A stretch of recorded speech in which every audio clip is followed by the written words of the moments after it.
Hi, everyone. You ready?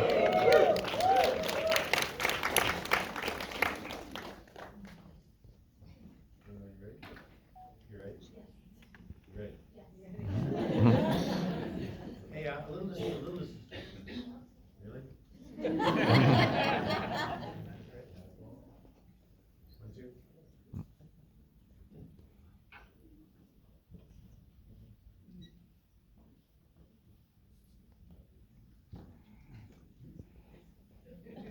One, two. One, two, one, two. A little disclaimer, I got this drops put in my eyes this afternoon, where you can't see anything. So I can't see it.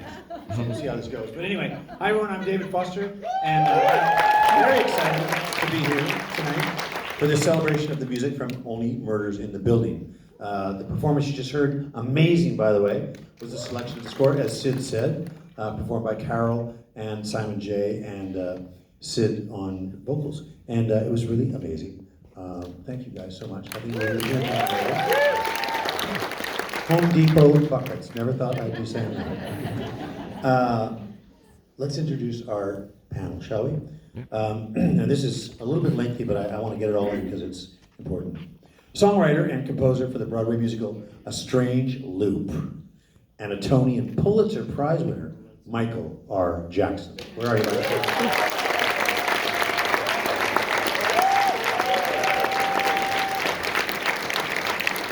By the way, I said Pulitzer Prize. You should give him a little more applause.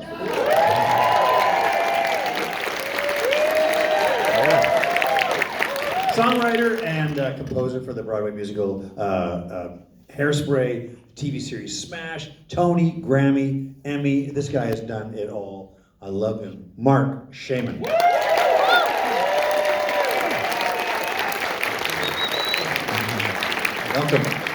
I think let's do it. Six-time Emmy nominee for This Is Us and Only Murders in the Building. We've already seen him tonight. Sid Khosla. Thanks, Sid. And songwriters for this is a long list, but I'll shorten it. La La Land, The Greatest Showman, Dear Evan Hansen. I mean, come on, you guys. This is Oscar, Grammy, and Tony Award winners Benj, Pasek, and Justin Paul.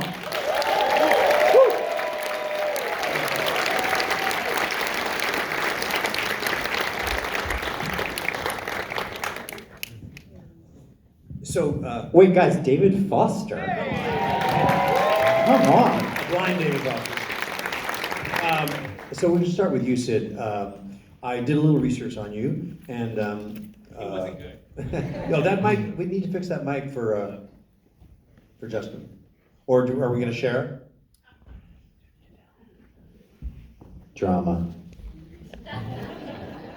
We're gonna fix this in post, don't worry. You guys do everything together, so you might as well just share the mic too, right? So Sid, we're gonna start with you. So I did a little homework and really great stuff, but I wanted to make sure it wasn't an accident. So I went and listened to the song, the music you did for, the Mandy Moore show. This Is Us. This Is Us, yes. And so it's not an accident. I mean, you're super talented. But so for that show, it was like, for those of you, most of you are music oriented, it was like kind of a major kind of vibe and kind of, sweet, and it had its moments, but this show was like dark and quirky, which I love. How did you do the shift? And I guess maybe being in an alternative band helped you, maybe your heritage helped you, I don't know, I kind of hear it all in there.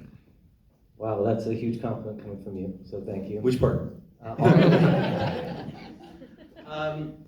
Every sort of project has its own demands and needs, and I think, I've worked on This Is Us for 106 episodes we did, and it was like the thing that sort of started my career and defined me as a composer in this business. And you're always I'm so proud of the work I did on that show, but then also you don't want to be known as the guy that just writes emotional music that makes you cry. Well, that's me. And so That's all I'm known for, but it's okay. And so on this show, I started thinking about the show even before I was ever given a script on the show. And in the pandemic, this all started in the pandemic. And I remember that I decided that I was going to write an instrumental record for myself to prove to myself that I could write music like this. And it was really born out of deep insecurity for whether or not I could actually do this. And so I spent several weeks and months writing these little instrumental classical pieces that were sort of inspired by Satie and Philip Glass, and then also I got a call from John Hoffman, who said, "Here's a script for this new show, Only Murders in the Building. Will you read it and tell me what you think?" And I was blown away by the script for the pilot, and John called me for a meeting, and on the Zoom call I played him a couple pieces that I was writing, and he goes, "That's the sound of my show." Wow. And he goes, "That part of your brain, I want that in the show." And he really was right. It really is the sound of the show. I mean, I couldn't hear it any other way now, I don't think. Thank you. I have one more follow-up question for you. This is a little bit behind the curtains, but I still want to ask it anyway. Are you motivated more by a great melody or a great sound that you find on the synthesizer? And it's not a trick question, but I imagine it's a little bit of both. It's a little bit of both, and for me, everything starts with melody. I was a songwriter of a band called Gold Spot for many years before doing this. You don't have to clap. Nobody's ever heard of it, except for my manager, Steve. There you go, Steve.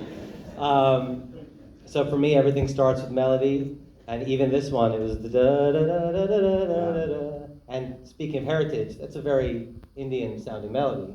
And I was raised in India as a young kid. I lived there for a couple of years, and my parents are actually here tonight. And so sometimes when I'm writing a melody, I imagine what it sounds like as an old Hindi song. So this is like da da da da da da da da da da da. I mean, you could do that with this, and then I always then de-Indian it. I take it all out, and then I just what are the notes? And it's like, what would Martin Short do? What would Martin Short do? But yeah, so melody, and then also just being in a band. We're taught to sort of make our own sounds.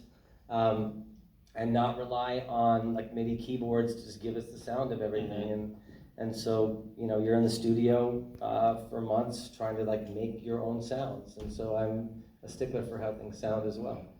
Love it. It's really good. Thank you. Now for you other four characters here. Wow, the firepower on the stage is really, truly amazing.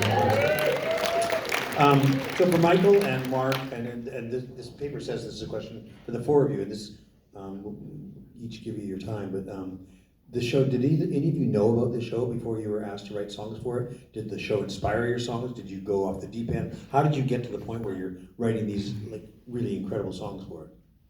Well, I'm so name dropping. I'm really good old friends with Marty Short, so certainly watched it from the very second it started and loved it. And yeah, so when these guys called to say you want to work on it, it was a no-brainer. And just so happy for Marty. I mean, Marty's always just been a great success and has always been around, but he's peaking at 73. I mean, that whole side of the whole show is so unbelievable, that these two guys who have been superstars for so long, and yet that it still something new can happen. It's just unbelievable. And Marty loves to sing too, right? Which, oh God, yeah. Yeah, but he does it well. Yeah. He does it well. He used to always have Christmas parties that were what you would dream of when you read about old Hollywood. And he would make me push the piano out to make me look desperate. And then he'd get on top and sing like Judy Garland, and the guest list at these parties was unbelievable. And some people would want to perform, and other people would run into the kitchen and hide. My lyrical partner, Scott Whitman, who's not with us tonight, he said sometimes it was like the Diary of Anne Frank, the way that some people would just run and hide. But we had the best times. He's just the greatest. He's the absolute greatest. Yeah. Michael, how about you? I have never seen the show. Michael! I know, it was shocking. But I quickly, but I was so wanting to work with Benj and Justin that I jumped in, and I quickly became a fan of the show and the humor and the style, and obviously all the performers, and one of my dear the cast members of The Strange Loop, Jason Deasy is on the show, and so like there were so many things about it that were appealing, and so I sort of jumped in, and I was like really instantly charmed by it. Right. I have a, go ahead. Go ahead, Benj. Please. Well, I just have another question for Michael. Like, have any of your, this is off the topic of the show, but have any of your school friends, have you seen any of them since Strange Loop? My school friends. Yeah, I mean, when you went to school. Like middle school. Yeah, like middle school, high school, junior high, elementary school. Have they seen Only Murders in the Building? No, have they seen you? Oh, have you seen me? them since? I mean, Oh your yeah. success. I mean, I'm like friends with people I was like in like first grade with, in like seventh grade, and so on, and so like I have a lot of relationships that I've maintained over the years. I mean, it seems like it's overnight. I know it wasn't, but the Strange Loop just came out of nowhere. It seemed, and just like, you just killed it. It was amazing. Little engine that could. Great job. And now you guys, first of all, you guys do everything together.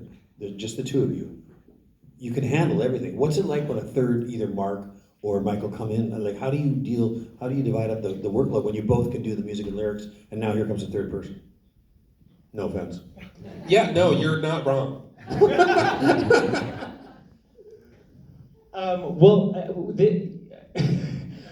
This, we just to piggyback a little bit on the previous question as well. We were huge fans of this show and of the music of the show and just the entire world of it. We are Upper West Siders in Manhattan. We yay Upper West Side, I guess. We live like literally a stone's throw from the building that's based on like where they shoot the exteriors of the show, like everything. And there's such a sort of Broadway kind of vibe to the show and everything. We happened to know someone who was becoming a writer on season 3 of the show, and had said, she was an old college friend of ours, and had said, hey, we love this show. If there's ever a need for a song, like, we would do it. Like, we would just do it, like, for nothing, just to, like, be involved. Like, we just love the show. And we're talking For like, nothing? well, hey, we're talking like, we were talking like, do they need like a background noise? You know what I mean? Like, or something as the credits. Love the show. You know, we're just huge fans. We'd love to whatever. Cut to, I think we got a call from her like the next week, and if she was like, hey, actually, just so you know, the entire season's gonna be based around a fake Broadway musical, and I already told them that you are willing to write the whole thing. So you're committed. I hope you actually meant it. For free. Yeah, for free. I hope you actually meant it because you're in. And I told them that you guys want to do it, and we were like, sure, we do. We want to do it. And then. I think for us, like, I don't know, I think because it's a TV show and there's a writer's room, and we sort of have always thought about, in musical theater, there's less of that vibe of sort of a writer's room. And in pop songwriting, as you sometimes, know, yeah, there's a group of people that can come in and write songs, and in TV writing, there's TV writers' rooms. But we always wanted to put together what would a musical theater writer's room look like, and we knew that we had to come up with a full musical for season 3. And so the thought occurred to us: what would it look like to gather some of our favorite musical theater writers, some of our heroes, people whose shows that we love, and people whose honestly their processes we were just curious about. What would it look like to collaborate with them, and what better way to dangle an opportunity for us to get in a room than to say, oh, we're gonna write a musical for Marty Short, Steve Martin, and Meryl Streep, and Paul Rudd. And so even if they didn't want to write with us, are you interested? You know. And so we got to work with some of our heroes, and especially a special shout out to Marc and Scott, who's not here tonight, Marc Shaiman and Scott Whitman. Sarah Bareilles as well. Sarah Bareilles also collaborated on a song too, but Marc Shaiman and Scott Whitman gave us our first television job that we ever got, which was Smash, because they were the main writers of Smash. And so for season 2 of Smash, there was a fictional musical in that called Hit List, and Marc approved us getting that job, and that was our entree into television. So for us too, to be able to You fucking owed me. but not no. So for us to call Marc and be like, hey, like, do you want to work on a TV thing with us now? Was really a very cool. And I always experience. remember, they sent us a lot of demos to be part of the selection, and they built up like, oh, if only you and Scott approve, will these people be hired? But I was listening, and I still remember driving down Lookout Mountain to go to the dry cleaner down there, and their song came on, Something in the Storm. I could never Caught in the Storm. And I was immediately like, oh shit, these guys, wow. It sounded like a pop song, that's theatrical, and the demo was so good, and the vocal, everything was just like, it was a no-brainer, like, these are the guys. Yeah, and it might be noted that my wife, Catherine McPhee, is in the audience, Yes. and she was in Smash, of course. And she sang the song! Thank you, Catherine McPhee. We love you, Catherine McPhee. Well, speaking of the song of Murders that you're talking about with Meryl and Paul, I think we have a little treat for everybody, if now is a good time for it. Yeah. We'd like you guys to go and perform. We only saw a few bars in the movie, in the short, or in the episode. So why don't you take it away? Let's see the whole song, can we? Let's hear the whole Okay. song. Come on. Are you ready, Michael? Let's do it. Okay, so we're gonna attempt to perform a song tonight. Do you want to give any context about what happens in the song? Do you want me to? I want you to. Okay. Essentially, what you need to know is that in the fictional musical hit list, or not hit list. Oh my god. Wow! I'm really off my game. In the fictional musical Death Rattle Dazzle, Meryl Streep plays the character of a nanny, and Paul Rudd plays the character of a detective, and they're trying to figure out who the murderer is. And this is the final scene of the musical, and the nanny has a confrontation with the detective, and it's down to the two of them. One of them is the murderer, and right before the song starts, Meryl's character hits the detective with a big pile of fish, and he falls over unconscious, and she starts singing this song, and then the detective, played by me, rises from the dead, and then they have an epic battle, and one of them pushes the other over essentially a cliff, and you'll find out who in this song. Bear with us. The one who deserves to be pushed over the cliff. So give us your best Meryl Streep. Meryl You ready? Streep and Paul Rudd, everyone! Woo! I passed it. Woo! Woo! Woo! Oh, and the style of this is really like for It's drama. It's high drama. drama. It's something that you would believe that Oliver Putnam would collaborate with like Frank Wildhorn on. And get ready. Give it to us, Michael. You ready? I'm ready.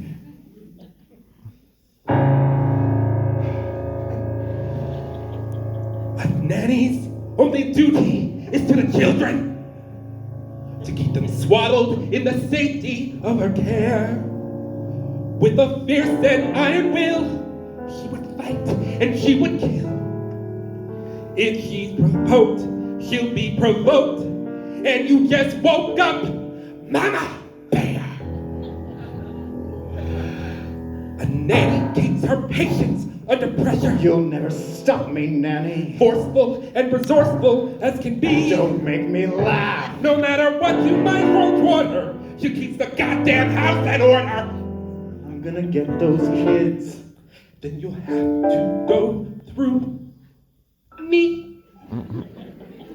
For the sake of a child, I give my life completely. For the sake of a child, to heaven back I go.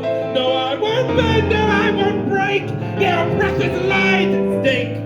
With a fire I shall face down any foe. For the sake, for the sake, for the sake, for the sake of a child. Oh my god. Okay. That's a nanny. She's a ninny. She's a nothing. I am their protector. Benj for such a massive private dick. Massive. You can shut your little trap. It's time for Nanny's final nap. And a rattle down your throat should do the trick. I knew it! I was right. It was you all along. You were the killer. I'm not just the killer. I'm the father. Oh, fuck. That's right. The kids are mine, and you can't stand in the way. Over my dead body. For the sake of a child, I give my life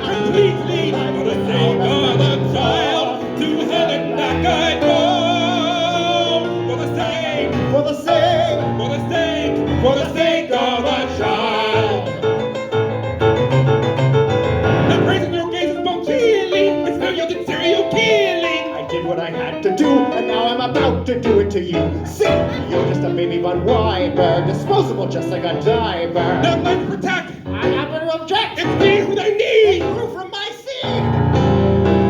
Till my last breath I'll take. I'll stay steadfast for the sake of a child. You never will defeat me. You're a child. To death I dare to go. Yes, I bear my life at stake. For the son of thou I think. I'll die before I ever let them go. For the sake. For the sake. For the sake. For the sake. For the sake.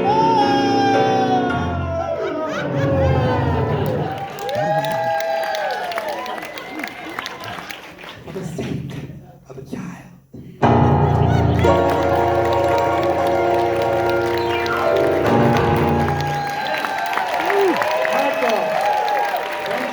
Michael F. Jackson and Benj, Pasek as Meryl Streep and Paul Rudd as the nanny and the detective. I told Michael before this to go full out, and I didn't. I don't think I meant it. And you own me. Yeah, I really do. Oh my God. I'm exhausted. Wow. Well, having heard that, Where do we go from that, here, David? So, all those songs that came from these guys, did that influence you when you were trying to score this season 3 at all? I mean, did you get Like, stuff? ignore at all costs. Yeah. Oh, Sid, I'm sorry. I'm looking Yeah, at I mean, it was, we sort of worked, we worked independently throughout the season, but in tandem at the same time. And I think like what I see watching that performance and what I see from the songs, and this is like such a testament to how good all of these guys are,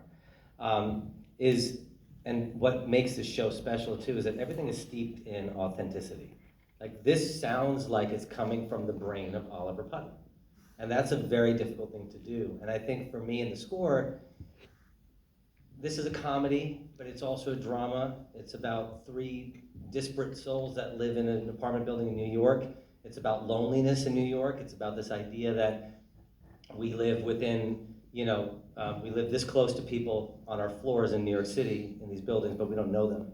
And so there's an incredible loneliness that comes with that too. And so my score was always steeped in that same authenticity. It's always about why we're here. And that's what that does for me, when I watch that performance.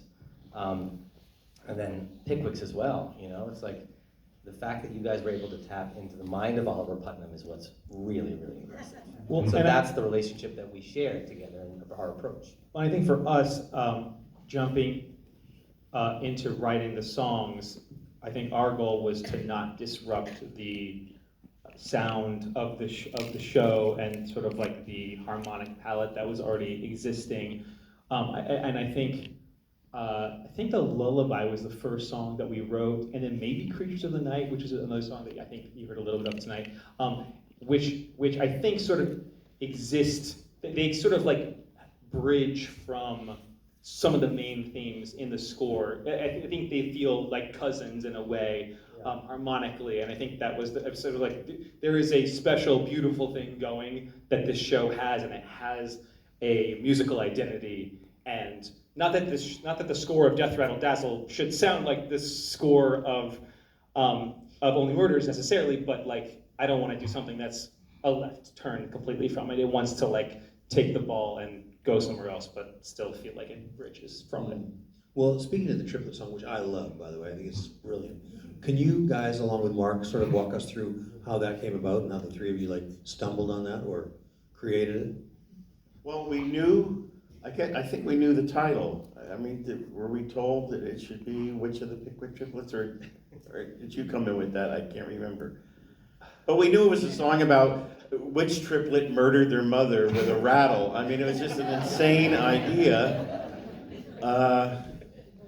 So they came over, and Scott and I were like, what is this going to be like? Four lyricists in a room.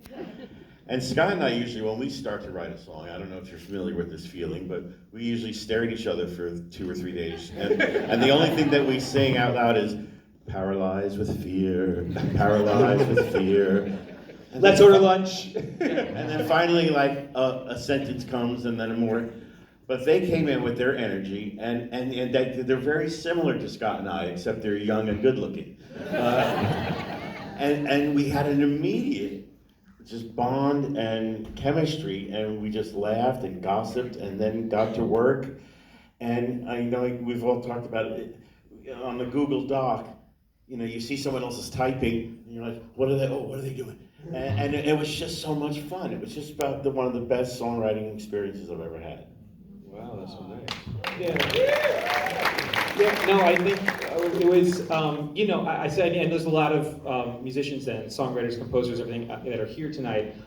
You know, when you get with other people who do what you do, there is just a beautiful, you know, like we have for most of our careers only had the experience of the two of us working. I think you guys have had a similar experience. So when you get in a room and you're like, it's like, oh, you care about the same things we care about, and you have the same demons that we have, and you hit your head against the wall, but the same things you know, it's like, and you're terrified of the same things we're terrified. It's like all of those beautiful, awful things. Getting to share those with another pair, I think, was an amazing experience. And then, yeah, the actual practicality of it was we got into a document and basically said, okay, what are all of our favorite rhymes that have to do with babies and infants and murder? You know, what is the great rhymes of, like, you know, yeah, things that you'd find in a nursery and things you'd have in a trial or a murder case or an investigation. And then start finding all those fun couplets, and then how alliterative can we make it? How much of a tongue twist can we make it? And then it was just kind of besting each other in the most fun way of, we'd see a line, somebody writing a line, and then it was like, oh, I can find another interior rhyme within that line, and jumping on each other's and building off. Now, I was gonna say, what's so fun about that too, on working in Google Docs, is that you It feels like Google Docs pays us. I know. I've said it so many times. I know. But working in Google Docs, where you can actually see the lines happen in real time, you could see that somebody came up with an end rhyme, and then you would be like, okay, how do I start the sentence and get an interior? So like at the same exact moment, three of us would be working on one line. So we don't even remember really who wrote what, because someone would come up with a really great rhyme, but then we'd be like, oh, if we add 2 S's in this, it'll speed along the line and it'll feel more alliterative, and then all of a sudden this line emerges out of nowhere. And it's sort of akin to like building Legos in a way, like somebody builds the base set and then you're just building a tower and a tower and a tower and a tower. You see how high you can build it before it completely, you know, you knock it over. But really, I felt like it would be very hard for me to remember. There's certain lines that I know that you wrote or that Scott wrote or whatever, but it felt a little bit like a fever dream, because I feel like we all just kind of emerged 2 days later with this thing that we had all built up together. And honestly, the litmus test for us was just anything that made each other laugh ended up in it, and anything that didn't, you know, was. I kind of, for those of you that aren't songwriters in the audience, to me, songwriting with the person you just met is sort of like a one-day marriage or a 2-day marriage. It's just so intimate, but you got to get right to it and put everything aside and just get to the job. It's a job. It's a great job, but it's a job. I was just gonna say, and there's also a risk of like, is this funny? You know what I mean? You're like, there's a vulnerability You have to it to too. put that out there. And sometimes your clever's like, nope, not funny. So you have to be in a place where you're ready to like be rejected kindly, and also. These guys also taught me something I never thought of. I mean, you know, Scott and I will write a song, and then I'll spend, you know, weeks demoing it to, you know,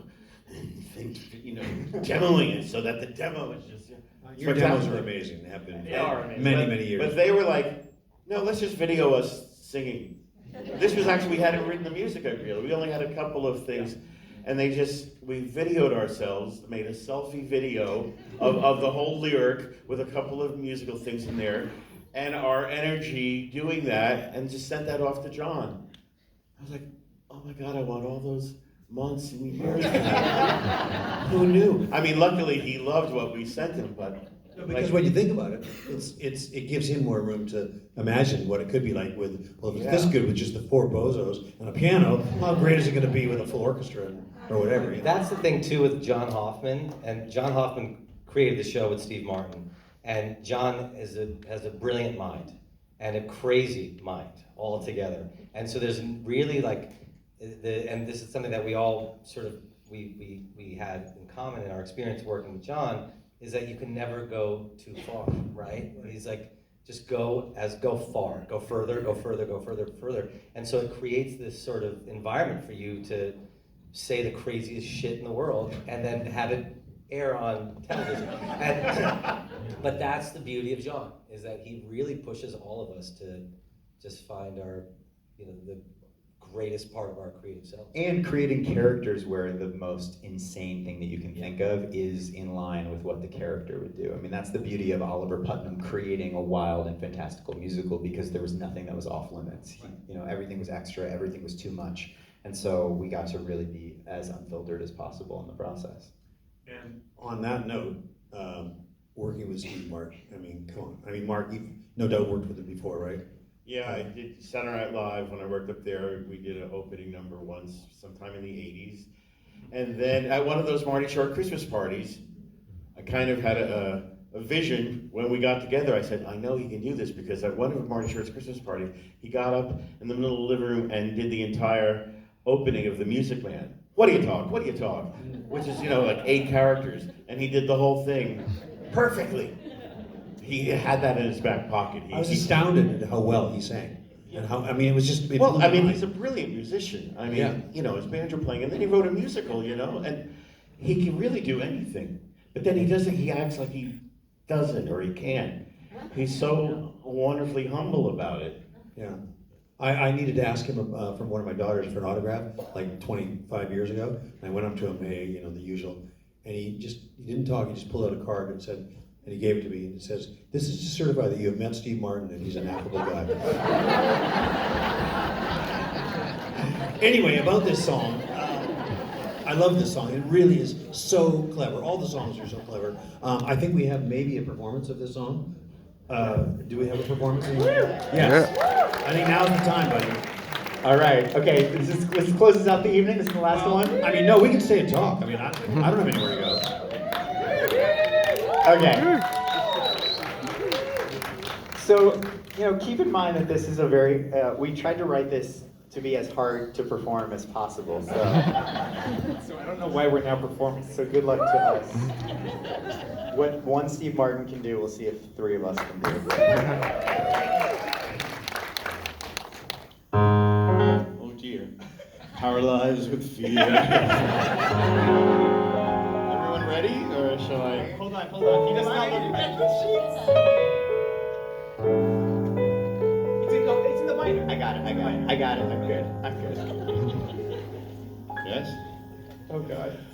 3 little babes and their bassinets, angelic little triplets, or triple threats. They might have fooled the others, but they won't fool me. It's time to give these teething, seething 3 the 3rd degree. Which of the Pickwick triplets did it? Who of the crew would commit this crime? Find a little brat, make a mommy go splat. It's a story pretty gory for a nursery rhyme. Which of the Pickwick triplets did it? Which of the spawn had the brawn to kill? Will the baby get tried for matricide? Hoochie hoochie hoo! Time for you to admit it. So quick as a whip, gotta pick which Pickwick triplet did it. Penelope in pink sure is making quite a stink as she tried to throw me off the scent. Though she bats her little eyes, is she a killer in disguise with a diaper full of criminal intent?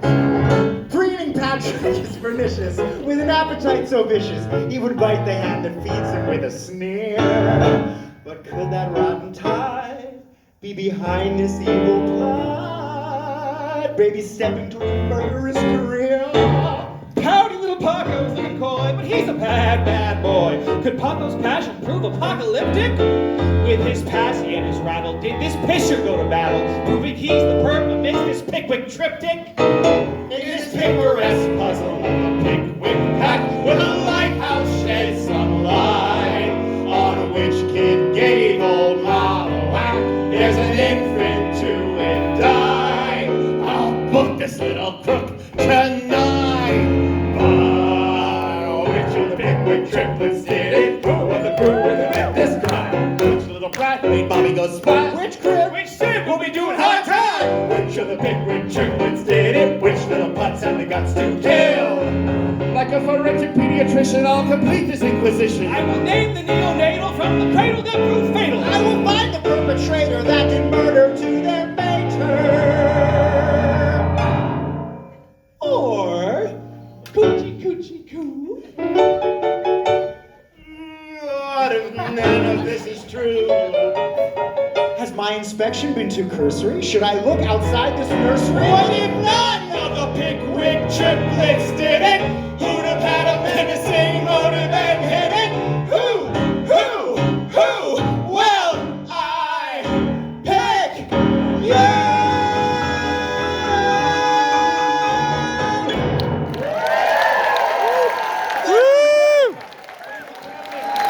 Justin Paul, Marc Shaiman.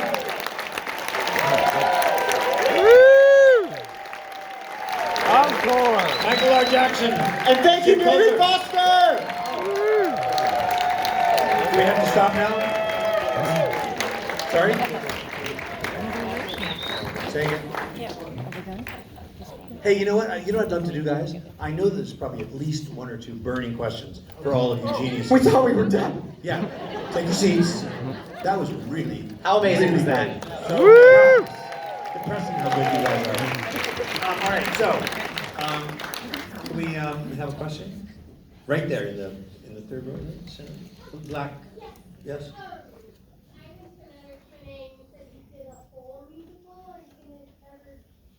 Are you ever gonna do the? Are you ever gonna do the whole musical? She said. Ask. Oh, my. Are we ever going to do the whole musical, Justin? Crazier things have happened. I feel like this is so specific within the realm of the show. What was cool is that in the writer's room we actually mapped out an entire plot of.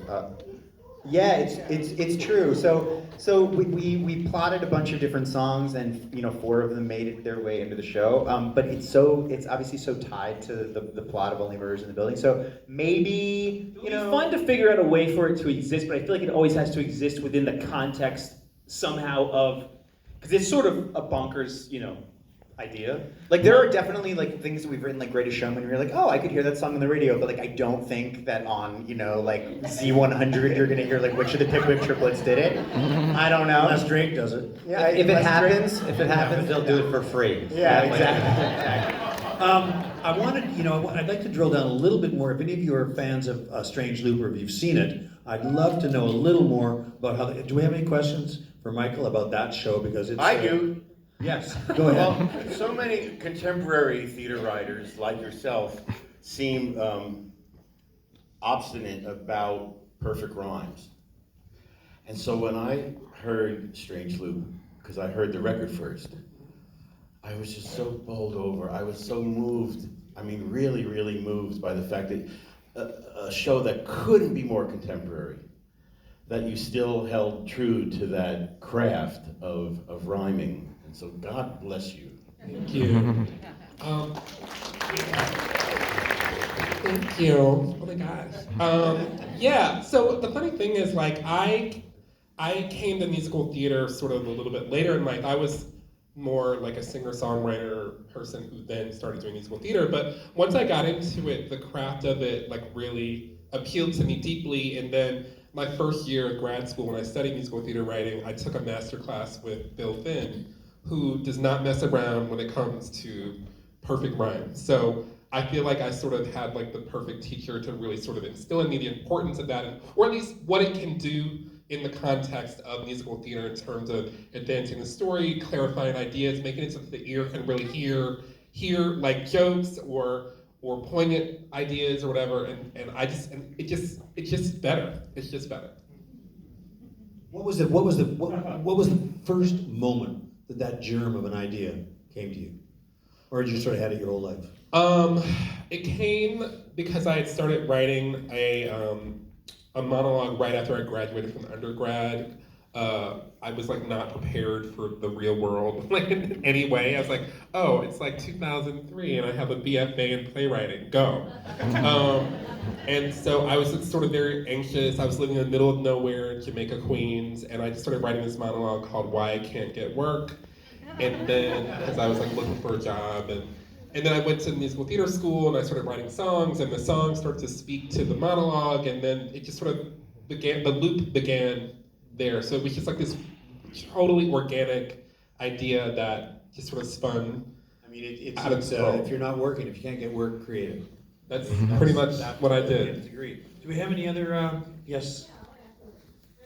So, did you make any changes from Broadway to what we're going to see here in Los Angeles? Any Thank changes you for from the Broadway? lovely plug. It's starting this week at the Amundsen Theater if you're in LA area. You said, did I make any changes from Broadway to here?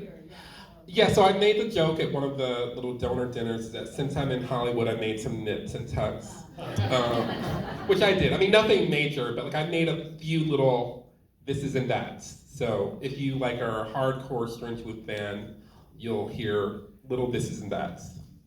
Hey, if we're making plugs, can we plug a drivable, gigantic, huge concert that's happening coming up this summer for Marc Shaiman? Woo, woo, woo!